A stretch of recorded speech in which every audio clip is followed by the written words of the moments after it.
Bonjour les amis, dans cette vidéo nous allons parler de la génération de factures dans Vivo. Comme nous le savons, Vivo permet de générer des devis. Si vous ne le savez pas le faire, regardez la vidéo concernant les devis.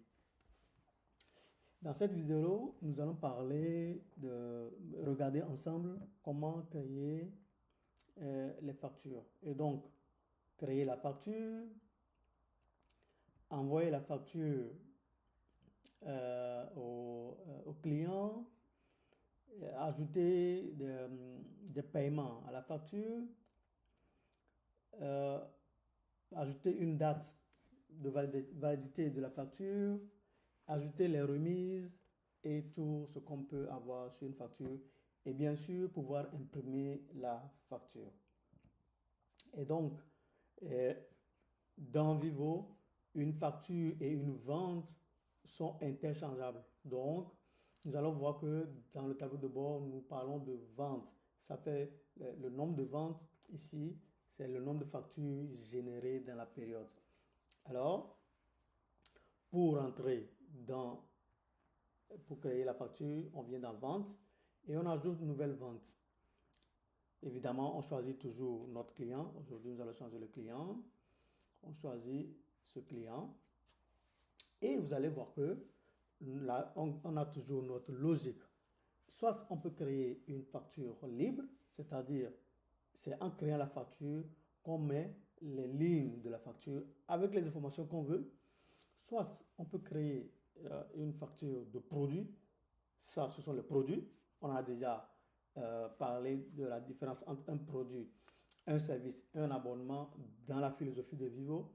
Si vous n'avez pas l'information, regardez la vidéo concernant les produits. Et on peut créer aussi une facture de service. Donc, vous avez trois façons de créer les factures. Donc, nous allons commencer par une facture libre. Choisir la facture libre. Je mets la description de ce que je veux. Je dis vente de noix de cajou. Je dis 5. Je mets le prix. Je dis par exemple 50. Et j'ai 18%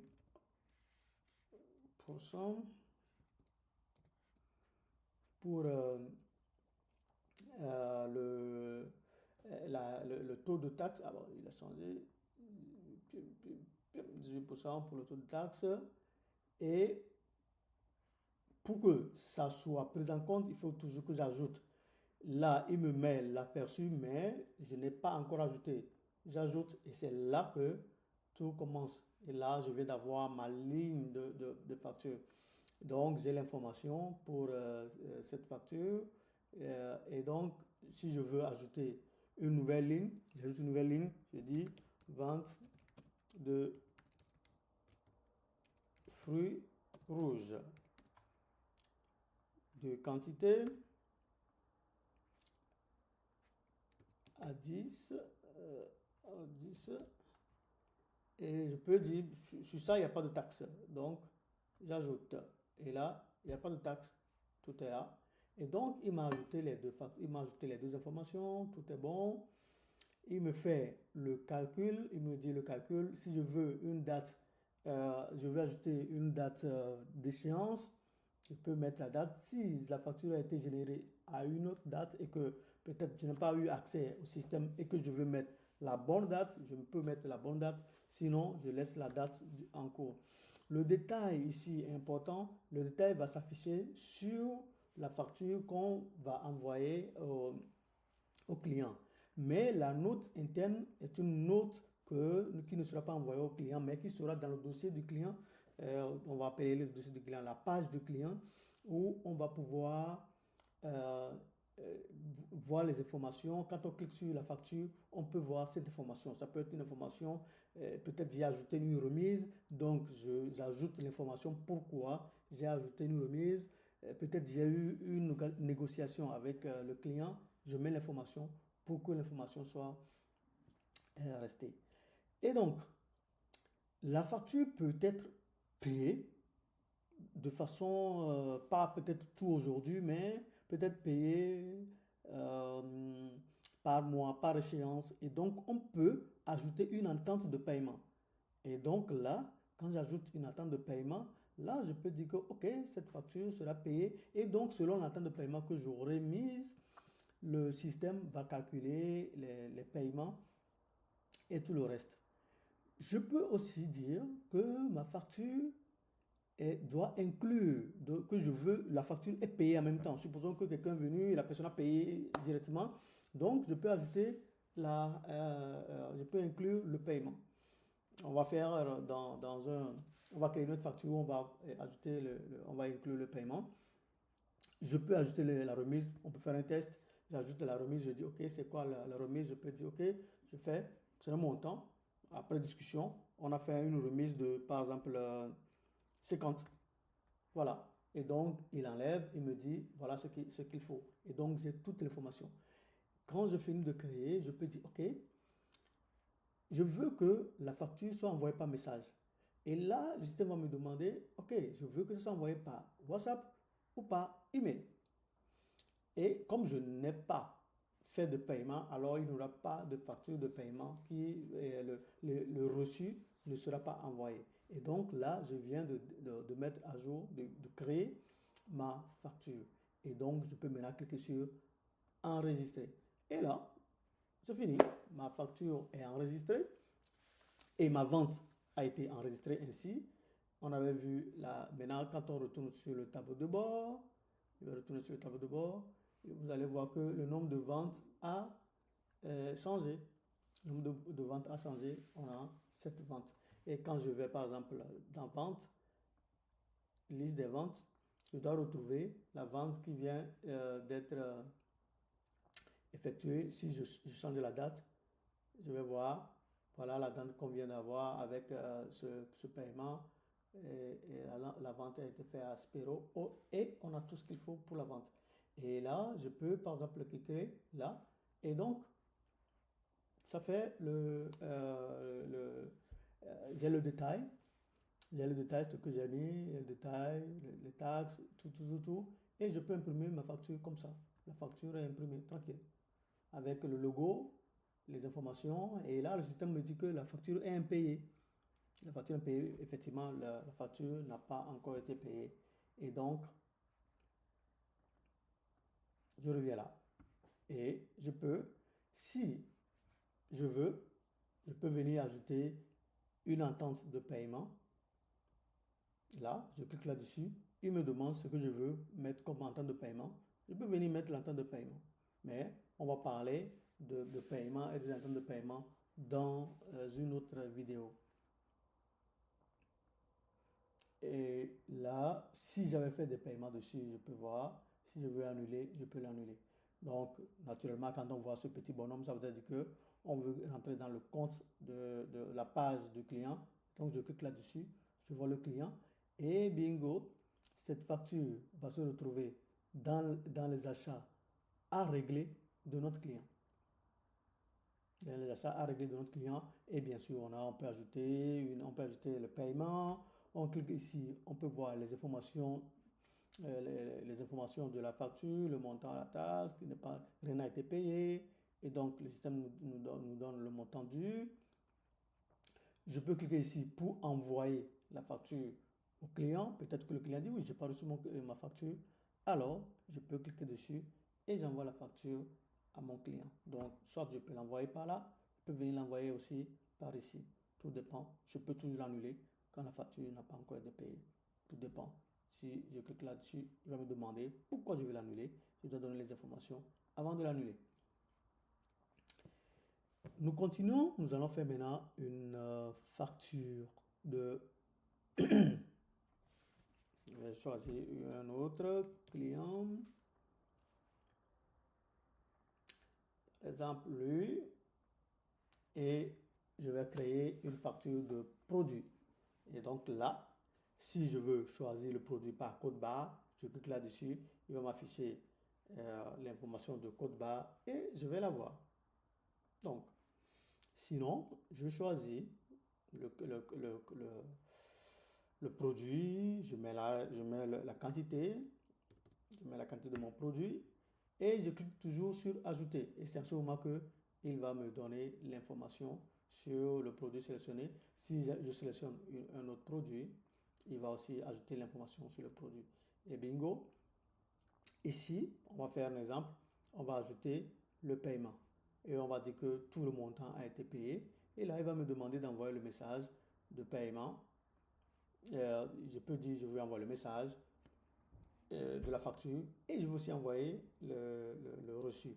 Mais dites-vous que avant de pouvoir envoyer les messages, vous devez avoir les templates. Si vous n'avez pas l'information sur comment on crée les templates, alors retournez dans la vidéo qui parle des templates et vous allez voir. Mais je vais sortir d'ici après avoir enregistré et je peux vous envoyer. Et donc, je peux vous envoyer l'information sur les, je peux vous montrer comment le template, on peut aller choisir les templates pour notre vente. Et donc, j'enregistre. Il me dit que le mot de paiement est requis. Effectivement, j'ai dit que le paiement a été fait, mais je n'ai pas choisi quel est le mot de paiement. Donc, je vais dire que le paiement a été fait par espèce. Ici, on a quatre mots de paiement. Espèce, virement, chèque ou mobile. Comme on utilise beaucoup le mobile money, on peut choisir que ça a été fait par mobile. Et donc, quand on ira dans je vais choisir mobile, comme ça sera plus simple. Quand on ira dans le tableau de bord de vente, on aura ces informations. Et donc maintenant, je peux cliquer sur enregistrer. L'enregistrement se fait très rapidement et donc le système me dit que mon paiement, ma vente et mon paiement ont été bien enregistrés. Alors je sors d'ici, je vais dans le tableau de bord et vous allez voir que nous avons maintenant 8 ventes. Et bon, le montant de paiement a augmenté. Et maintenant, je peux venir voir plus d'informations sur le tableau de bord de la vente. Donc là, dans mon tableau de bord, il me dit que j'ai 8 ventes, le total des factures, le total à encaisser, l'encaissement en espèces, l'encaissement par virement, je n'ai pas eu de chèque, et l'encaissement par mobile. C'est ce qu'on vient de faire, c'est ce qui a été fait par mobile. Et là, il me dit qu'il n'y a rien sous France parce que je n'ai pas de facture qui soit tombée où la date de paiement est arrivée et que le paiement n'a jamais été fait. Et donc, on peut aussi voir ici la courbe qui nous dit oui, on a les paiements, on a les ventes, donc on vient de faire des ventes, on a quelques informations. Et donc, selon la période qu'on a prise, on verra toutes les informations là. De ces derniers jours, le mois précédent, on n'a rien fait. En cours de l'année, oui, voilà, on a des ventes. Et donc, s'il y a des paiements programmés, on les aura. S'il y a des factures en souffrance, on les aura. Ça nous permettra en même temps de pouvoir poser les actions nécessaires. Compromis, avant de finir avec cette partie, je fais rapidement un tour vers les modèles paramétrés et je vous montre tout ce qui concerne les factures.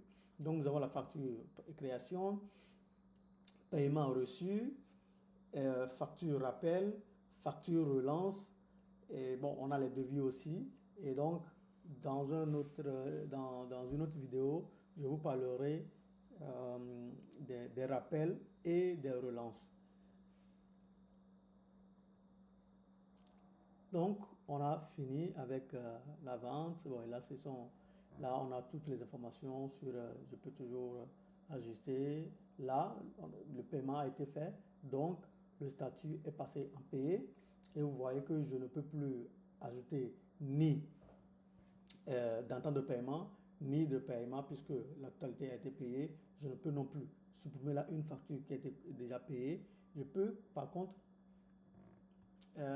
regardez la facture. Vous allez voir que là, la facture est payée, tout est rouge, on n'a plus d'informations là-dessus, tout est nickel. Et donc, je peux cliquer sur imprimer et j'imprime ma facture.